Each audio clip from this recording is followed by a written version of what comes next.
Hello, இன்றைக்கி என்ன பார்க்க போகிறோம்னா ஒரு ஹெல்தியான தோசை ரெசிபி தான். வாங்க பார்த்துடலாம். அதுக்கு நான் ஃபஸ்ட் டேவே பச்சை பயிரை, ஹோல் பயிறு அதை சோக் பண்ணி வச்சுட்டு முளை கட்டி வச்சுருக்கேன். அந்த முளை கட்டின பயிரை வந்து மிக்ஸி ஜாரில் மாற்றிட்டு கொஞ்சமாக ஜீரா போட்டுக்கிட்டேன்.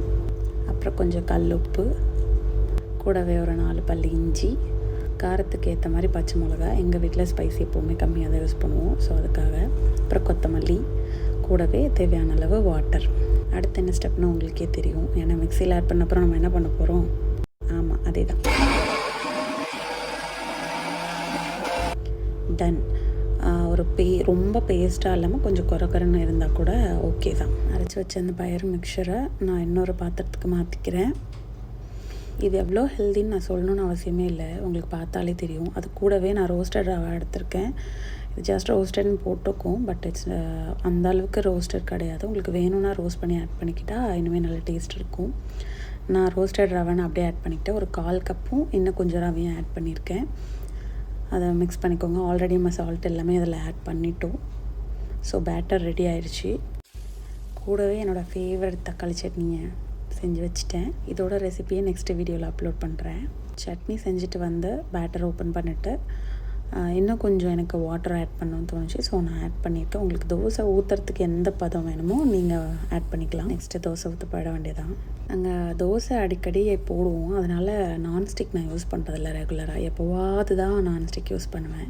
ஸோ ஃபஸ்ட்டு தோசை நான் ஊற்றி பார்த்தேன், பட் எனக்கு வந்து ரிசல்ட் என்ன ஆச்சுன்னா உடஞ்சி வந்தது. அப்புறம் தான் மண்டை மேலே இருந்த கொண்டே மறந்துட்டேன். அரிசி மாவை ஆட் பண்ண மறந்துட்டேன். ஒரு 2 ஸ்பூன் இல்லை 3 ஸ்பூன் அரிசி மாவை ஆட் பண்ணிக்கோங்க.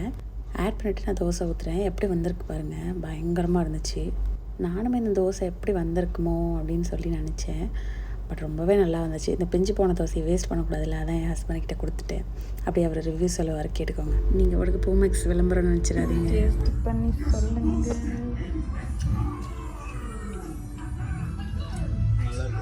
நிஜமாவா? First try.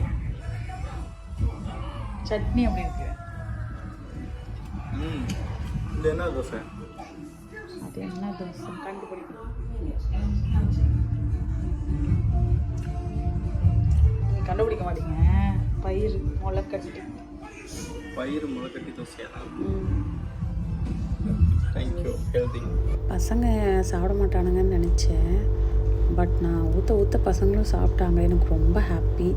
ஹெல்த்தியான ஒரு ரெசிபி அவங்களுக்கு பிடிச்சிச்சின்னா நம்ம எல்லாருக்குமே ஹாப்பி தானுங்க. ட்ரை பண்ணி பார்த்துட்டு எப்படி இருந்ததுன்னு சொல்லுங்கள். தேங்க்யூ.